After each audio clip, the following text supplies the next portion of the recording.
کہانی ایک سنہری پرندہ۔ ایک گاؤں میں احمد نام کا لڑکا رہتا تھا۔ ایک دن اسے جنگل میں ایک زخمی سنہری پرندہ ملا۔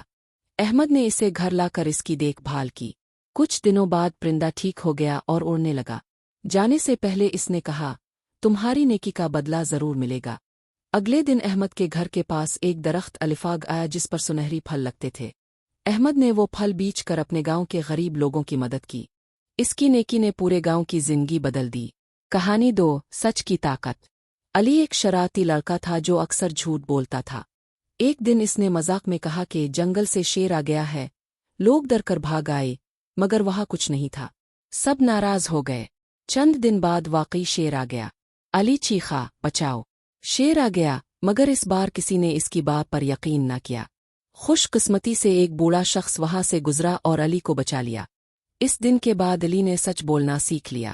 اگر اب چاہی تو میں اب کے لیے درونی، رومانوی یا جادوئی کہانیاں بھی لکھ سکتا۔